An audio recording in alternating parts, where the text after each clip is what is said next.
Olá, meus amigos e amigas. Hoje nós vamos ver toda a estrutura de hardware que compõe um computador e suas características.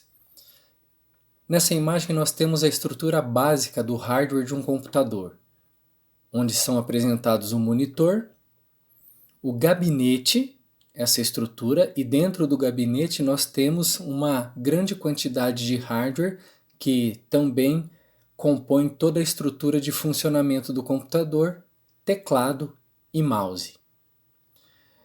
De forma incorreta, muitas pessoas se referem a esse hardware aqui como CPU, quando na verdade ele se chama gabinete.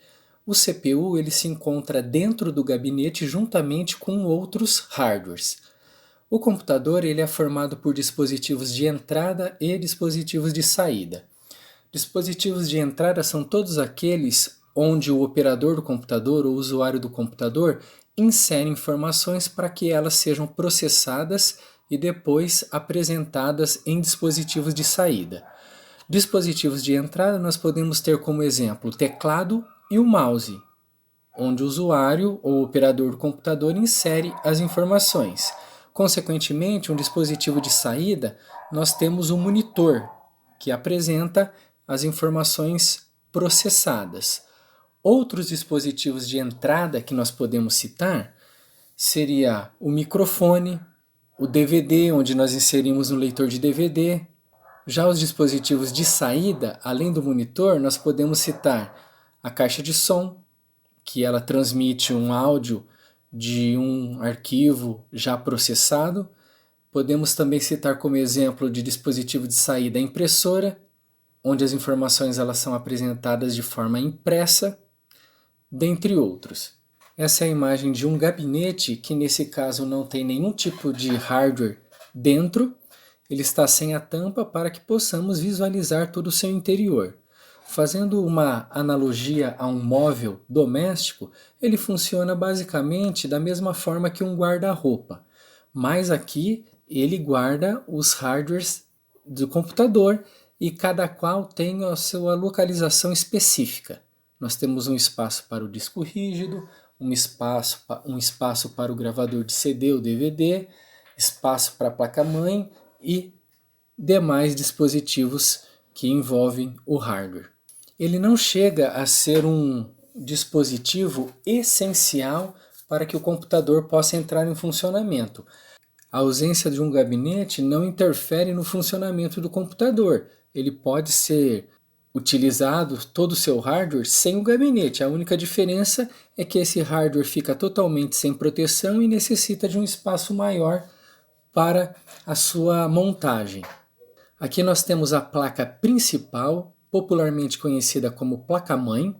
Recebe esse nome porque todo o hardware, seja ele interno dentro do gabinete ou externo, monitor, teclado, mouse e etc., todos eles são ligados à placa-mãe de alguma forma. Alguns hardwares eles são ligados diretamente na placa-mãe e outros são ligados através de um auxílio de cabos de conexão, mas todos eles têm um contato com a placa-mãe e ela gerencia, através do processador e do sistema operacional, todo o trabalho de processamento da máquina, toda a forma de comunicação, entrada, saída, passa tudo pela placa-mãe que depois vai para o processador, memórias, até ser processado e enviado para o monitor, que é um dispositivo de saída.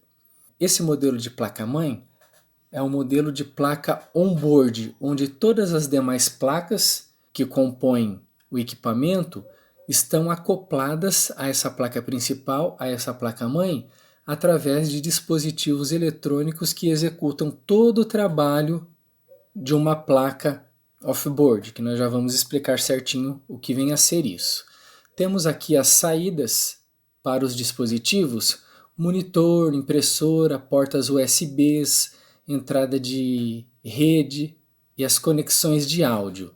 Tudo isso daqui, ele possui uma placa, como já dito, através de um componente eletrônico que faz a simulação desse hardware. Esses eletrônicos apresentam problema, a placa-mãe Dependendo do componente eletrônico que vem apresentar problema, a placa-mãe ela ainda pode continuar sendo utilizada. Por exemplo, apresentou um defeito, um problema.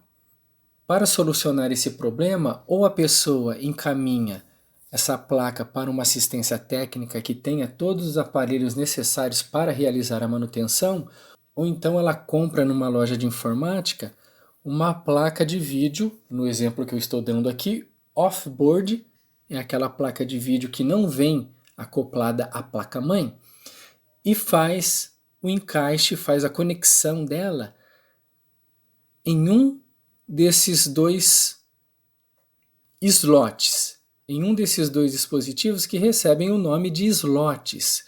Aqui é possível colocar uma outra placa caso alguma dessas outras aqui, onboard, placa de vídeo, placa de rede, placa USB ou placa de som, apresente problema para que não seja necessária a substituição da placa-mãe por completo. Nós temos um outro slot aqui, especial para receber placas de vídeo. Essas placas de vídeo elas são utilizadas para aquelas pessoas que eventualmente trabalham com equipamento para edição de vídeo, computação gráfica, ou então aquelas pessoas que utilizam também para jogos e necessitam de placas específicas de alta resolução, características que a placa onboard não oferece. E sim, a placa onboard oferece uma definição de vídeo inferior a essas placas offboards utilizadas para edição de vídeo, computação gráfica ou até mesmo jogos. Aqui nós temos a imagem de um processador, que popularmente ele é conhecido como cérebro do computador, porque ele executa todo o processamento das informações, todo tipo de cálculo ele realiza, e por segundo são realizados milhares e milhares de cálculos até nós termos a informação trabalhada e apresentada para nós através do monitor, que, reforçando, é um dispositivo de saída.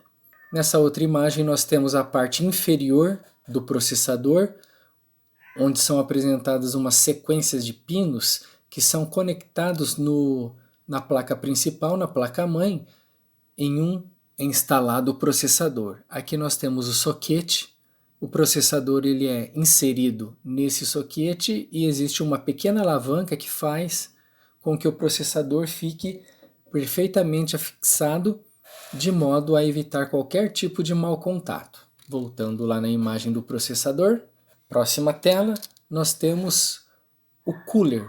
Cooler nada mais é do que um hardware que tem a função de refrigerar o processador. Como ele executa milhares e milhares de processamento de informações a cada segundo, é natural que ele tenha um grande aquecimento.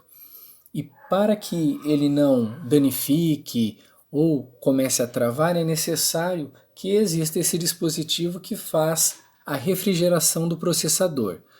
Ele é composto por uma pequena ventoinha e um dissipador de caloria ou dissipador de temperatura.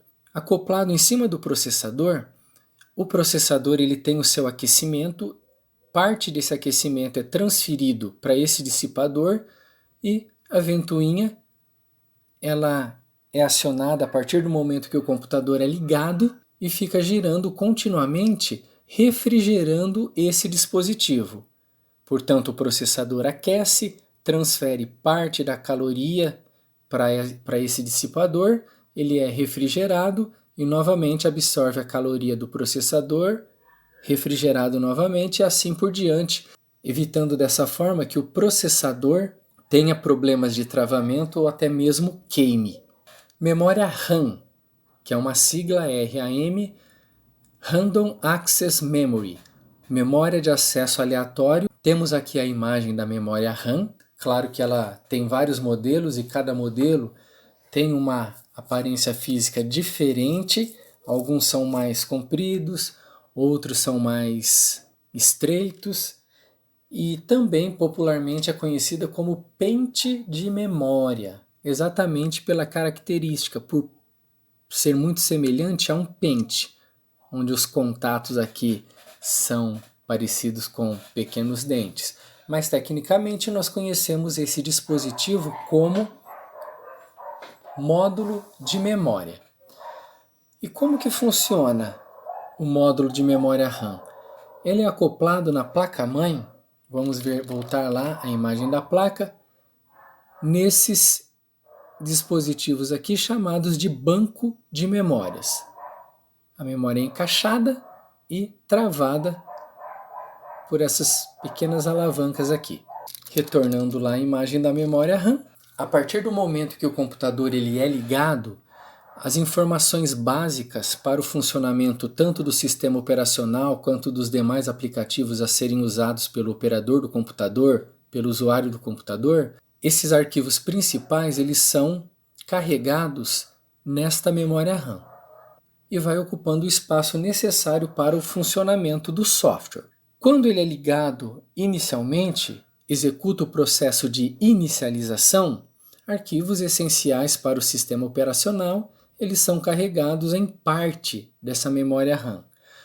A partir do momento em que o operador solicita a execução de um outro software, aplicativo, esse software solicitado, os arquivos principais vão ocupando espaços sequenciais na memória RAM. E assim por diante.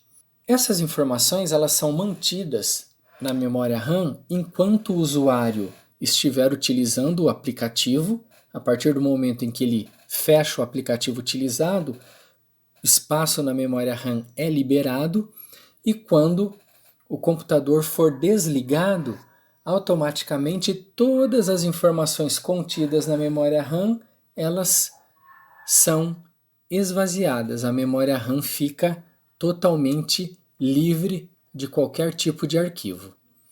Ela tem essa característica de memória de acesso aleatório porque, ao serem inseridas informações dentro dela, essas informações podem ser acessadas de forma aleatória, de forma alternada, sem a necessidade de iniciar pelos primeiros arquivos inseridos nela e ir encaminhando sequencialmente até atingirmos aquela informação que desejamos.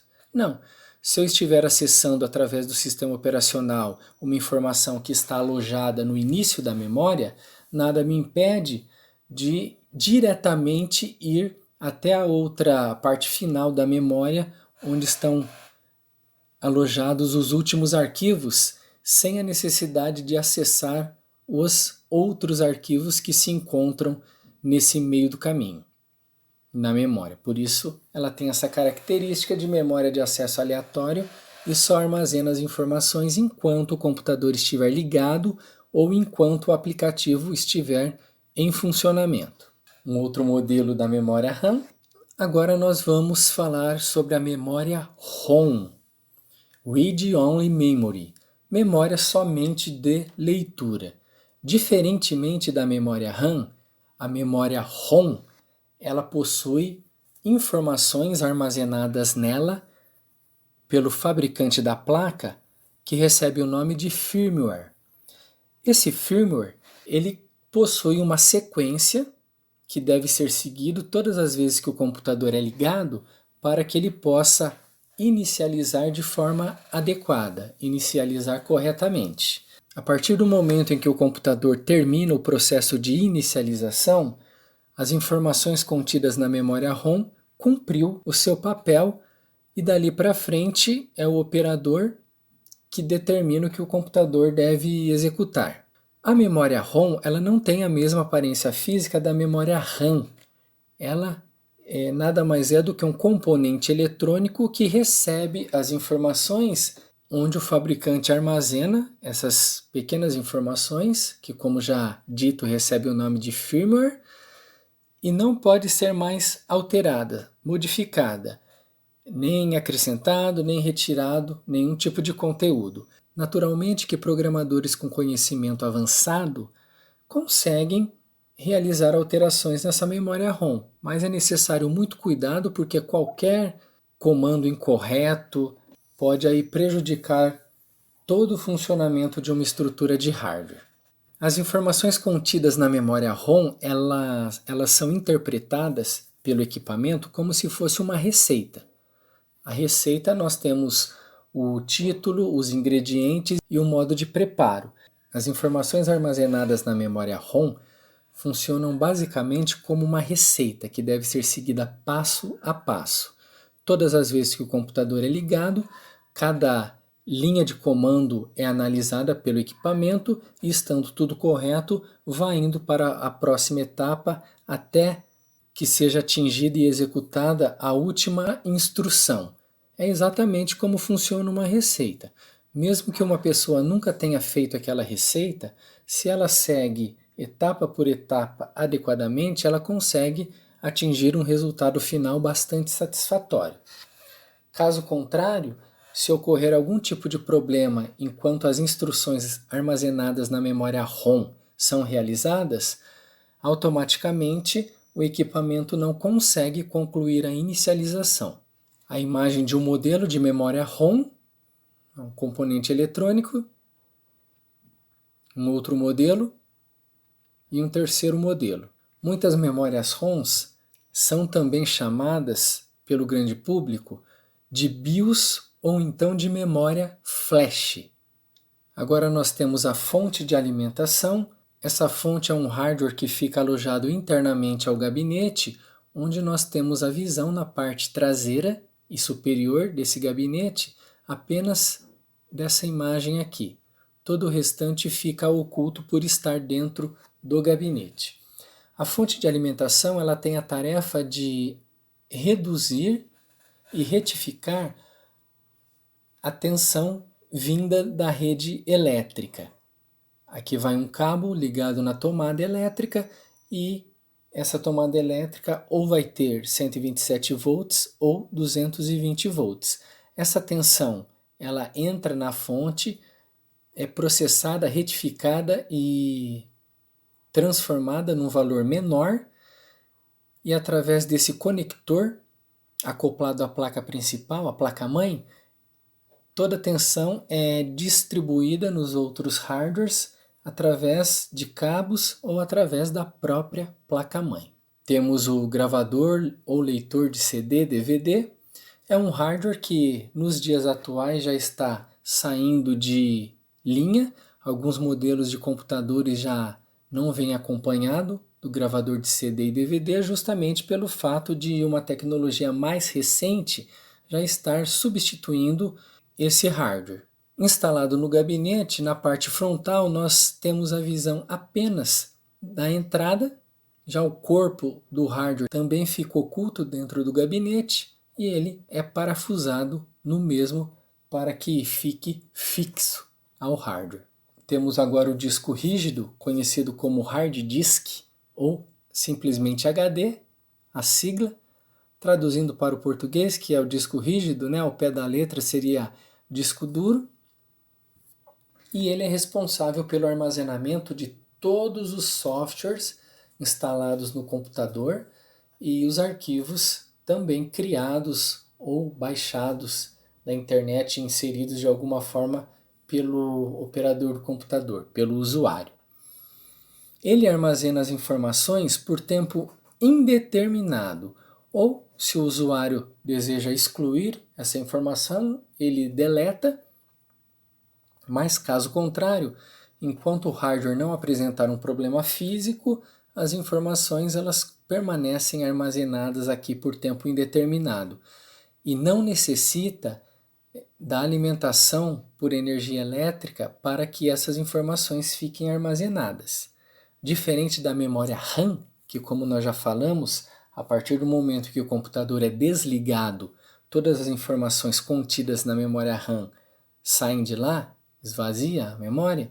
Aqui não. Aqui mesmo com o equipamento desligado, as informações, os softwares instalados continuam aqui enquanto o hardware estiver funcionando adequadamente. E mesmo sem a alimentação de energia elétrica. O cabo flat é o cabo responsável por ligar o disco rígido, o HD, à placa-mãe. Ele tem aqui duas conexões, uma vai no hardware, no HD, e outra vai no outro hardware, a placa principal, a placa-mãe. Uma das extremidades do cabo flat tem uma marcação, como essa, e essa marcação indica que essa conexão deve ir no disco rígido, no HD, e consequentemente a outra extremidade deve ir conectada na placa-mãe, ou placa principal. Um outro modelo de disco rígido, chamado de HD SATA, é uma evolução do modelo de HD anterior, que era conhecido como IDE, e esse HD SATA, ele permite uma troca de informações muito mais rápida do que o modelo anterior, o HD IDE. O cabo flat SATA, nessa imagem ele está na cor vermelha, mas existem outras cores também, continua sendo o flat SATA do mesmo jeito. Da mesma forma que o flat IDE ele tem uma marcação que deve ser a conexão do disco rígido e a outra conexão diretamente na placa principal, placa-mãe, o cabo flat SATA trabalha da mesma forma. Podemos ver aqui que os conectores das extremidades eles são diferentes. Esse conector ele vai no disco rígido, no HD, e esse outro vai na placa principal, na placa-mãe. Temos a imagem de um disco rígido SATA instalado no gabinete e o cabo flat conectado e também o cabo da fonte, o cabo de energia elétrica que alimenta o disco rígido. Logo no início eu havia comentado a respeito do gabinete, que na ausência do gabinete poderia ser montado um computador e colocado em funcionamento da mesma forma, que a diferença seria a baixa proteção do hardware, que com o gabinete fica muito mais protegido, e o espaço físico necessário para a distribuição do hardware que ficaria alojado no gabinete. Temos aqui a fonte de alimentação, o disco rígido ou HD, o gravador de DVD CD, a placa-mãe, o cooler e as conexões indo para os dispositivos como monitor, teclado, mouse, caixa de som, cabo de rede e etc. Essa imagem mostra o gabinete sem a tampa para que possamos ter a visão completa do interior e com todo o hardware que o compõe. Disco rígido, gravador de CD DVD, placa principal, placa-mãe, módulo de memória, o cooler, processador e a fonte. Dessa forma é que fica alojado os hardwares no gabinete e aqueles que não estão diretamente conectados à placa-mãe, eles são conectados através dos cabos, como também já havia citado. Temos cabo flat para o HD, para o DVD, cabo de força, que vai dar fonte para a alimentação de todos os dispositivos. Percebam que dentro desse gabinete utilizado como exemplo, existe uma quantidade de poeira. Isso acontece porque em funcionamento nós temos o cooler do processador, alguns gabinetes também possuem o cooler e o cooler da fonte, também para refrigerar os componentes eletrônicos que a compõem. Quando ocorre esse processo de refrigeração, o cooler ele vai puxando o ar justamente para que possa refrigerar o dispositivo de hardware. E ao puxar esse ar, automaticamente vão algumas partículas de poeira que com o passar dos meses, dos anos, vão se acumulando cada vez mais dentro do gabinete. Essa imagem aqui mostra um gabinete até que não tão empoeirado. Existem situações onde o gabinete ele fica sem nenhum tipo de manutenção por muito tempo, muitos anos geralmente, e quando aberto, apresenta uma quantidade de poeira muito, muito, muito maior do que a visualizada nessa imagem. Muitas vezes cobrindo toda a placa principal, placa-mãe, os outros dispositivos de hardware que compõem, que estão alojados no gabinete, não sendo possível fazer nem mesmo leitura de etiquetas ou informações gravadas na placa. E isso é natural de se acontecer. O ambiente ele pode ser o mais limpo possível, que isso daí acontece uma vez que a poeira acumulada é a poeira que vem trazida pelo cooler através do ar utilizado para a refrigeração do hardware. Temos aqui novamente a configuração básica do computador. Portanto, essas foram as informações que caracterizam o hardware básico que compõe o computador. Lembrando que nós temos uma grande quantidade de dispositivos de hardware. O que foi tratado até então foi apenas a configuração básica para o funcionamento de um computador. Espero não ter deixado dúvidas no esclarecimento sobre o funcionamento de todos os hardwares apresentados. Agradeço mais uma vez a oportunidade e até o próximo encontro. Muito obrigado.